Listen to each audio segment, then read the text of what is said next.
I wanted to share something that happened 10 years ago, almost. And this has to do with a documentary that was done by YouTube or by somebody through YouTube. I'm not quite sure. And it was called Life in a Day. 10 years ago, somebody, a producer, wanted to make a documentary with people just recording themselves in their day to day life, what they were doing, what they were contemplating, what was their life, just basically how was a mundane life for everybody. Now, I never watched the documentary because I just participated for the hell of it. And of course, I don't think my scenes were picked up. But 10 years ago, I was this, as somebody who knows me already, I was still obviously not spiritual at all, but I had a very strong orientation towards the consciousness of the planet.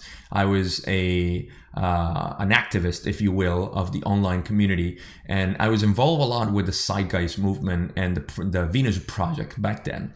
So I was in this process of trying to wrap my head around the idea that we were governed by an elite and that we lived in a world that was created like a matrix for us to live in, and it was just towards manipulation and what we now call the service to self.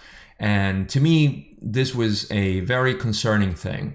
Now, Life in a Day had us answering a couple of questions, and the video that I want to share with you, which was recorded again 10 years ago, was answering what I was afraid of. And to me, at the time, of course, I was very involved in what was the future of the planet, what was going to happen. And it's funny that now that I see myself in the past, I can see that I haven't changed in the notion of helping and trying to create awareness and consciousness in the planet, but in a different way. And now, of course, it's the spiritual way because it's the new addition in my life. Now, another thing that's important to mention is that when I decided to create this video, I just noticed that it had been 10 years since I recorded it. And because of the content of the video, I said, you know what, I'm going to make a video, and I'm going to put that video just to show the contrast of who I was 10 years ago.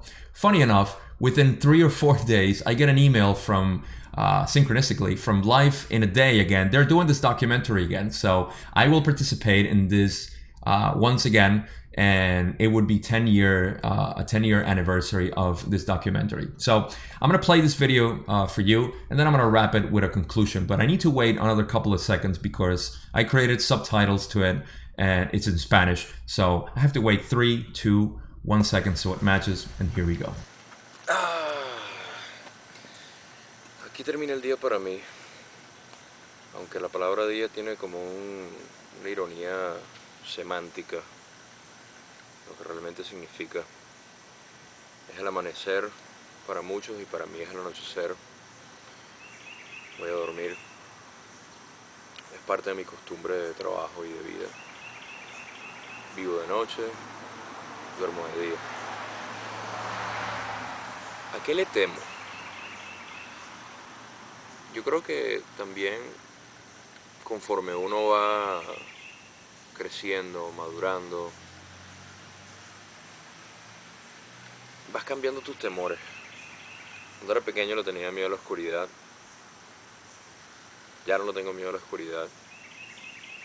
Cuando era adolescente le tenía miedo a ser un perdedor. Ahora sé que no hay tal cosa como ser un perdedor. Sin embargo, le tengo miedo a una cosa que es medible, que se puede apreciar y que muy pocas personas están al tanto de ello. El mismo ser humano, el sistema al cual nos hemos acostumbrado a vivir durante miles de años y que hoy día es obsoleto. Un sistema que, si bien generó un progreso para la humanidad y para todos como una raza, también ha generado toda la miseria que vemos hoy día, la ironía. Tal como yo decía que me hacía reír la ironía. Quizá también eso es lo que me atemoriza dentro de lo que es parte de este sistema. Saber que tenemos tanto y tanto para dar, pero por la mala administración simplemente dejamos morir a los demás. Este sistema en el que estamos viviendo, este sistema de competencia, de ganancia, un sistema basado en la moneda, el sistema monetario, a eso le temo. Los crímenes, digamos, banales, hasta los crímenes gubernamentales, todos son basados en un 95% en el sistema monetario. El problema es que la gente no lo ve, porque el sistema monetario para nosotros es como parte de nosotros mismos. Es algo a lo que parece que fuera una segunda naturaleza. Una moneda o un papel moneda puede valer mucho más que la vida de alguien, un plato de comida, una medicina. Lo basamos todo en eso. La solución definitivamente no la tengo yo, la tenemos todos. La creación de una transición entre un sistema monetario y una nueva vida. Propuestas hay muchas. El problema es que no se transmiten. Y me parece que una bonita manera de cerrar este documental, o este pequeño documental al menos de mi parte, decir que este video grabado hoy, en julio de 2010, puede llegar a las próximas generaciones, que espero que sean las que ya existen, quizá no la mía, obviamente, pero la de mi hijo, ¿por qué no? Que pueda ver este video y decir, wow, de verdad estamos viviendo bastante mal para la capacidad que teníamos de producir, de generar riquezas y abundancia para todos, simplemente por nuestras limitaciones de administración, meramente monetaria. Tanta división de religión, política, racial, fronteras, todo, todo se podía evitar, todo se podía cambiar, todo en base al razonamiento, a incluso los mismos principios de cualquier constitución de un país, de cualquier dogma, religión, que es el de cuidarse los unos a los otros. Parece que no existiera hoy día. Y si bien hemos evolucionado en tecnología y herramientas para producir, hemos desmejorado nuestra calidad de vida como seres humanos y no nos apreciamos. Simplemente porque el sistema no nos lo permite, ¿no? Es competencia lo que se promueve, no lo contrario, no ayudar, no dar sin esperar recibir. Pero esa es mi esperanza. Un temor para mí no es nada si no está complementado con la esperanza. Y para mí la esperanza está en poder ver el futuro, que se ve bastante mal para esta próxima década y lo que pueda venir en las próximas décadas. Pero a eso le temo. Le tengo mucho miedo a este sistema monetario que cada vez nos lleva a peores delitos y lo peor aún, una posible guerra mundial a una escala que jamás hemos podido ver. Ni si la vemos, no creo que se repita más nunca, al menos en nuestra base como seres humanos. Muy posible dejaríamos de existir o acabaríamos con una buena cantidad de la población. Triste, pero parte de la realidad. Solo por pelearnos recursos. pequeñas fronteras, pequeños territorios, cuando al final el planeta es de todos. Sí, quizá ya está trillado, como decimos nosotros los venezolanos, está muy trillado lo del planeta, de que todos somos uno, pero es hora de que todos nos demos cuenta ya de eso y empecemos a trabajar por ello. Y bueno, yo lo veo como el amanecer de este día, que quedará documentado para el futuro. No es más que un otro amanecer para el mundo entero, pero para mí es un amanecer en la conciencia del ser humano. Yo soy Gabo y para mí realmente fue un placer dejar una huella en la historia con este documental. Gracias. That was me 10 years ago. I have less hair now, but I'm still rocking my little ponytail, which I kind of got into it again this year for some reason. So this to me just explain a little bit like what my orientation was always, and it actually made me go back to even 10 years prior in 2000 when I was living in my home country, Venezuela. And Chavez had just won. Chavez was kind of like pseudo dictator, and I was very involved in the politics at that time in 2000, 2001, and I was still the same person.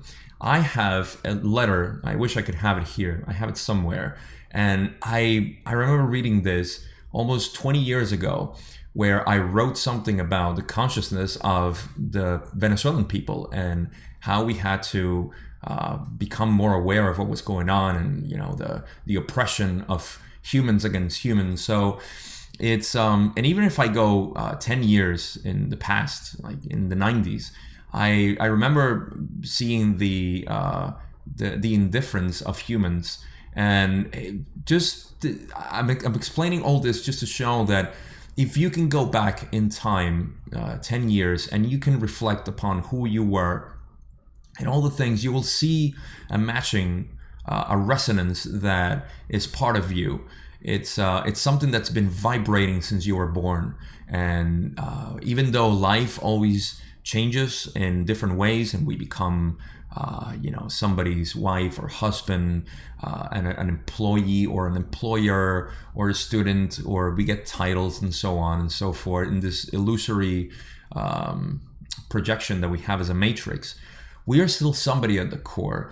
And I think my message to you is that look into your childhood, look into your teenagers, and see what's always been resonating there. It could be art, it could be expression of voice, like I am. Love expressing myself. I'm terrible with art stuff. I could get better, but just anything. It could be just helping other people. I strongly believe that people who work in the health industry are naturally altruistic people. I could never work in that industry. They have an angelic orientation in terms of, which I would definitely call them four density beings, absolutely, because of what they do. And just they just give their lives just, and I'm not saying life like they kill themselves or, they die for other people. Those are other ones that have that, and Ra talks about this in the Law of One, like how they give themselves, and it's like a pre-incarnative decision that they make.